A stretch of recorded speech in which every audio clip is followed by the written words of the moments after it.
Hello, everyone, and welcome to the Safety Artisan, home of safety engineering training.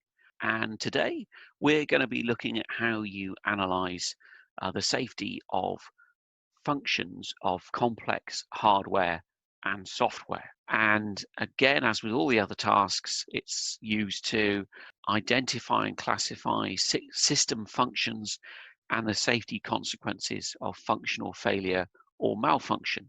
However, bearing that in mind, let's carry on with looking at the task. So the presumption in this, the assumption in this task is that we're doing it early. We'll see that later.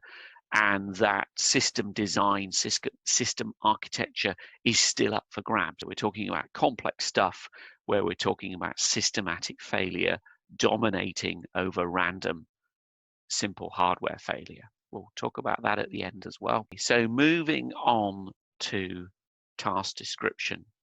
So it says the contractor, but whoever's doing the analysis has to perform and document the FHA to analyze those functions, as it says, with the proposed design. I've talked about that already. So if you can get historical data or you can analyze a previous system or a similar system, then do so.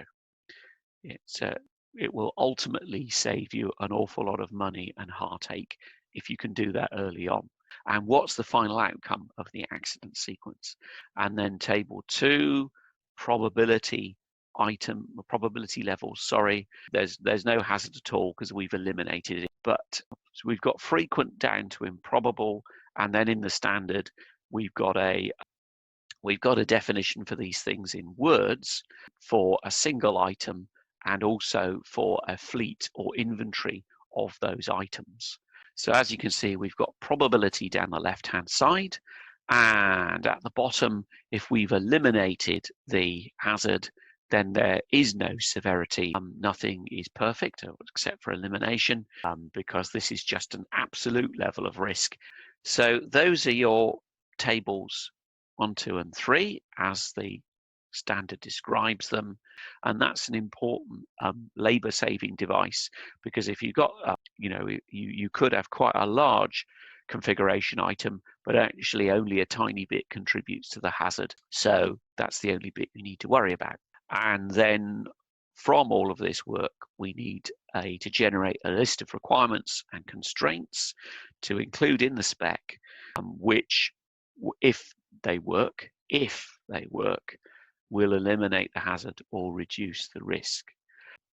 So really, this is a bit of a mismatch here. So these reliability-based suggestions are not necessarily much use for software, or indeed for people sometimes. Yeah, and what are the applicable requirements, specifications, and standards? And of course, this is an American standard. We need to supply the concept of operations, as I've said before, with complex design, especially software. Context is everything. How do they interrelate with the real world? Maybe we're using a special matrix because we've decided the standard matrix isn't quite right for our system. Whatever we're doing, if we've got special requirements that are not the norm for the vanilla standard, then we need to say what they are. Pretty straightforward stuff. Now, if those things are not done, or they're incomplete, or they were done too late to influence the design architecture, then you're going to have some compromised systems engineering. Clearly, there is some, there's some mileage in doing that. You're going to get some benefits from doing that in that area, but for the stuff that's already been done, probably. So maybe in those circumstances, it's better. I'm not going to go into massive detail here. So there's the table from the standard. We've got 5 levels of SCC. At the top, we've got autonomous. Maybe there's diversity in the software, and there is some fault-tolerant architecture, maybe a voting system or some monitoring system saying, well, channel 3's output is looking a bit dodgy, or something gone wrong with channel 2. Now, the problem child in this, of course, is influential, because it's very easy to say, oh yeah, the software just displays some information. it doesn't do anything. So unless a human does something, so we don't have to worry about the safety implications of that at all. Wrong, because the human operator may be forced to rely on the software output by circumstances.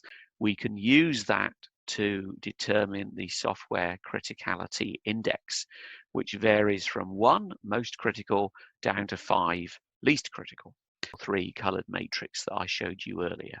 Now, if all of that software or that programmable electronic systems, if they're all developed already, is there any point in doing task 208? Anyway, it's the same standard, just different labels. And that's a similar sort of concept for 882.